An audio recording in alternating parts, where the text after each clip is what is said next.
I think it's time that I talk to you about a film. After reviewing Mulholland Drive, a film that I enjoyed greatly and found intriguing, I realised I owed it to myself to check out more of David Lynch's work. I started with Blue Velvet.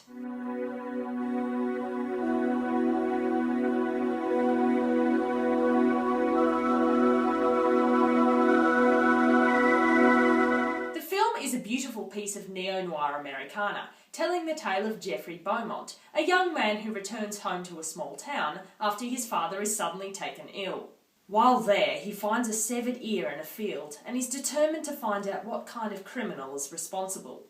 When he feels that the police aren't doing enough, he decides to investigate the crime himself, enlisting the help of Sandy, the police chief's daughter. But what he unearths when he decides to play detective is more horrible than anything he could have possibly imagined. First, he meets the abused and frightened nightclub singer Dorothy Valens, only to find that Dorothy is under the control of the depraved and psychotic Frank Booth, a drug runner and all-round psychopath, who decides that he has other plans for Jeffrey. Now, I may look like David Lynch, but I haven't turned into him. I'm by no means an expert on his work, but there were some themes in Blue Velvet that intrigued me. Blue Velvet is not a queer film on the surface, but there are elements of its characterisation that deserve further exploration, namely Lynch's approach to gender roles and his depiction of sexuality.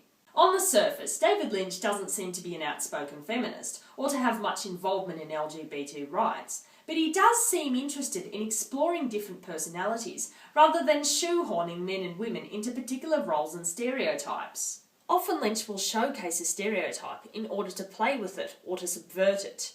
Things are never what they seem. He's more interested in exploring a character as an individual rather than a male or female archetype. As a consequence, the characters in his work aren't divided into male or female, they instead have their own distinct personalities and motivations, some of which are more typically male or female, and some of which are strangely gender neutral. So let's talk about David Lynch's approach to gender. Our main character, Jeffrey Beaumont, played by Kyle MacLachlan. Wait a minute, Kyle MacLachlan? Let me just change my hairstyle. Twin Peaks, Blue Velvet, Portlandia. Over the past few months, Kyle MacLachlan has become one of those actors whom I get a thrill out of seeing in a production. Yes, much like Keanu Reeves, simply having him there brings me a certain sense of joy. Which doesn't mean that I'm comparing him directly to Keanu. He's a very different sort of actor, with a performance style often marked by an adorable level of enthusiasm and energy. All the birds, the crickets and the frogs, they chant her name. Oh, her mountains so wide, so tall. Ba ba ba ba ba la la la la la la. Nowadays, he comes across rather like your favourite lecturer at university, the one who always seemed to be really encouraging about your work and genuinely seemed to like you. Maybe my impression of him would change if I watched Showgirls, but anyway. In Blue Velvet, Kyle MacLachlan plays a different sort of character. Jeffrey Beaumont is a boy-next-door sort, clean-cut, hard-working and pleasant. When he decides to play detective and find out the origin of the severed ear, Sandy wonders whether he is merely trying to solve a crime for himself, or whether he's a voyeuristic pervert. I don't know if you're a detective or a pervert. Well, it's for me to know and you to find out. Similar questions were raised in Rear Window, an earlier film about amateur sleuthing. On the surface, this question puts Jeffrey in a more masculine category, going out and investigating something for himself, whether out of interest or out of perversion. But the way in which he does so comes across very similarly to amateur detectives in children's fiction, simply with a more adult reason. Instead of following smugglers into a cave, he's tracking a severed body part, and his hiding in a cupboard isn't simple eavesdropping, it's somewhat creepy and voyeuristic. But this form of investigation isn't particularly male or female. He's not aggressively confronting anyone, he's simply trying to hide and observe, something that female characters are equally likely to do. The scenes play out in a very similar way, and when Jeffrey is inevitably found out, he doesn't react with aggression, but instead reacts with fear and nervousness. Do you sneak in girls' apartment to see them get undressed? Never before this. Get undressed. I want to see you. Look, I'm sorry, just let me leave. No way! I want to see you get undressed! Jeffrey ends up sexually assaulted by Dorothy Valance, and later by Frank Booth. In both situations, he's visibly frightened. Context is very important. A stereotypical male character would react with amusement, or sexual arousal, or maybe mild annoyance when confronted with an older woman who wants to service him sexually. But in this situation, Dorothy is wielding a knife and forcing him to strip off. Who wouldn't be frightened? In the scene with Frank Booth, Frank is obviously a menacing character, combining violence with sexual aggression. At first he treats Jeffrey with the threat of straightforward non-sexual violence, but when Jeffrey retaliates, he decides to assault him in a way oozing with creepy sexuality.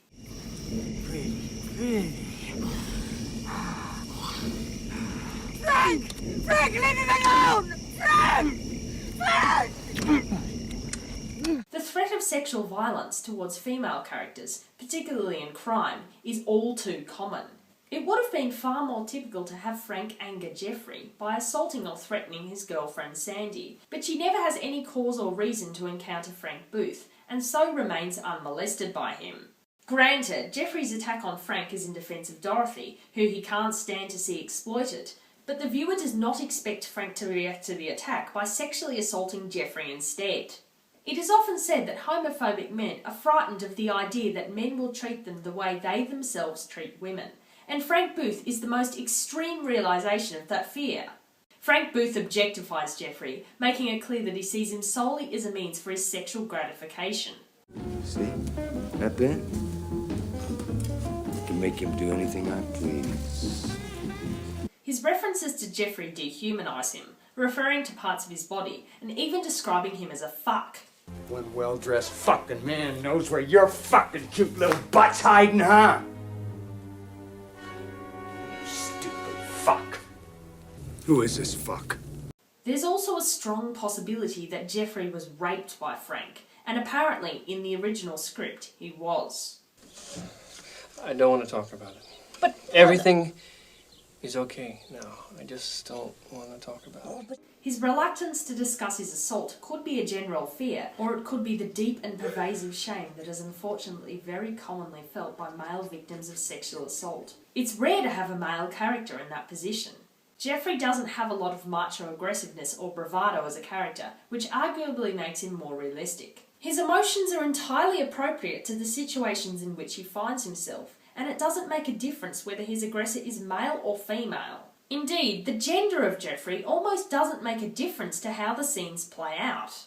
If Jeffrey were Jenny Beaumont, she'd be frightened in this scene, and she'd be equally frightened in this scene as well. The conclusion of the film also doesn't seem like an aggressive masculine action. I'm gonna let them find you on their own. When I can have. Rather than going out of his way to kill Frank, Jeffrey is forced into the position and shoots him in self-defence. This is more typical with female characters, who tend to shoot attackers who are going after them, and as a last resort. Rather than the protagonist tracking the killer down and shooting him in a planned attack, the antagonist will instead menace the protagonist, putting her in a position where she is vulnerable and has no other choice. So if Jeffrey acts more like a gender-neutral protagonist than an aggressively masculine one, how does that affect Frank's portrayal as a deranged, perverted psychopath? On the surface, Frank Booth is a typical depraved bisexual. He will use just about anyone as a means for sexual gratification, male or female, consenting or not. Let's fuck! I'll fuck anything that moves! The idea of him being sexually interested in men, combined with his twisted, horrible nature, seems to suggest a direct correlation between his bisexuality and his evil. However, Frank is portrayed very differently to the average villainous queer character. A typical evil homosexual won't be a rapist or disgustingly depraved.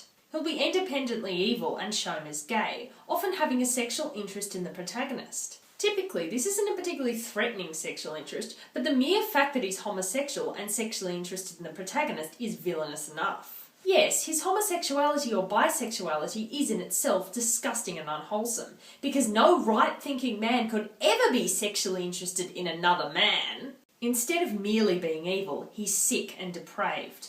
Violence and sexual aggression are not necessary. All he needs to be portrayed as evil is to simply be LGBT. And this is not Frank Booth. I'll send you a love letter. straight from my heart, fucker. You know what a love letter is? It's a bullet from a fucking gun, fucker. You receive a love letter from me, you're fucked forever. Frank Booth, independent of his LGBT leanings, would still be a horrible maniac. He's erratically violent and displays an animalistic sexual violence towards women. He's permanently enraged, snarling and predatory, and his bisexuality is not so much a desire for a meaningful relationship with men or women, but more of an indication that he has absolutely no boundaries and sees everyone as a potential victim. I'll fuck anything that moves! If Frank were heterosexual and only behaved in a sexually violent manner towards women, he wouldn't really be any less of a psychopath. Lynch has shown himself capable of creating other characters who are similarly wolfish, menacing and predatory, characters who are not queer. Bob from Twin Peaks is as much of a frightening figure as Frank Booth, and the fact that he only assaults women doesn't dilute his depravity. Does Lynch's gender-neutral writing style and attitudes towards sexuality appear in any of his other works? To some extent, yes. In Mulholland Drive, the story was about a relationship between the two main characters, a relationship that was a perfect dream when in reality it was dissolving horribly. The fact that it was a gay relationship is never an issue in the story. It's never mentioned by any of the other characters, and neither of the women seem to find the attraction that confusing or unusual. In the dream world, their sexual encounter plays out rather like pornography. Who cares about sexuality? We're just going to have sex right now because it's the logical thing to do. In the real world, Diane is attracted to Camilla, and Camilla seems to be another form of depraved bisexual. Both her and Frank use their sexuality as a source of power over others. Camilla exploits people's desire of her, whereas Frank uses his sexuality to control, dominate, and to own his victims. If you swap the genders of Camilla, Diane, or both, the story would undoubtedly have a different dynamic, but it wouldn't need to be changed all that much. The main themes of jealousy and desire would be the same, no matter what the gender of the characters. Betty and Rita are more stereotypically feminine, but Diane acts in a way that is more along the masculine spectrum of neutral, with her more active sexual desire, her competitiveness, and her decision to have Camilla killed, rather than be figuratively emasculated by her philandering. Yes, that's right. Diane acts in a way that is more masculine than Jeffrey Beaumont. I can't really speak for Lynch's other works, seeing as I haven't seen them yet, but when so many of the films one sees seem to insist on having men be the active characters, in terms of sexuality, moving the plot forward, being aggressive and doing things, the dynamic in Blue Velvet is an interesting and novel one. It might not have been Lynch's intention to make Jeffrey a neutral character, but the way that he's written is very different to most heterosexual male protagonists, and it's incredibly refreshing.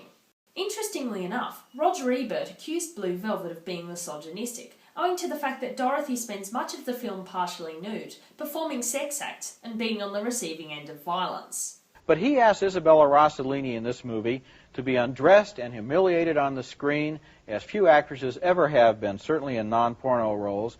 And that's painful to me, to see a woman treated like that, and I want to know that if I'm feeling that pain, it's for a reason that the movie has, other than simply to cause pain to her.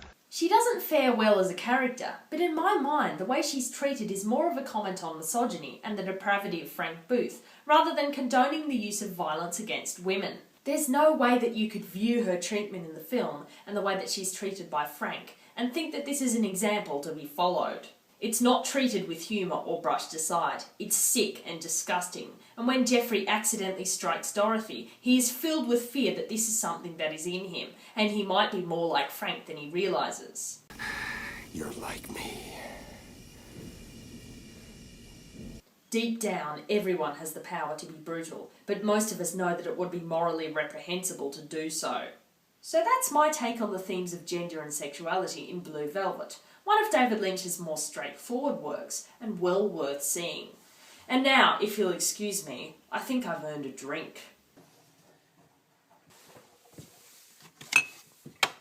Mango beer? Fuck that shit!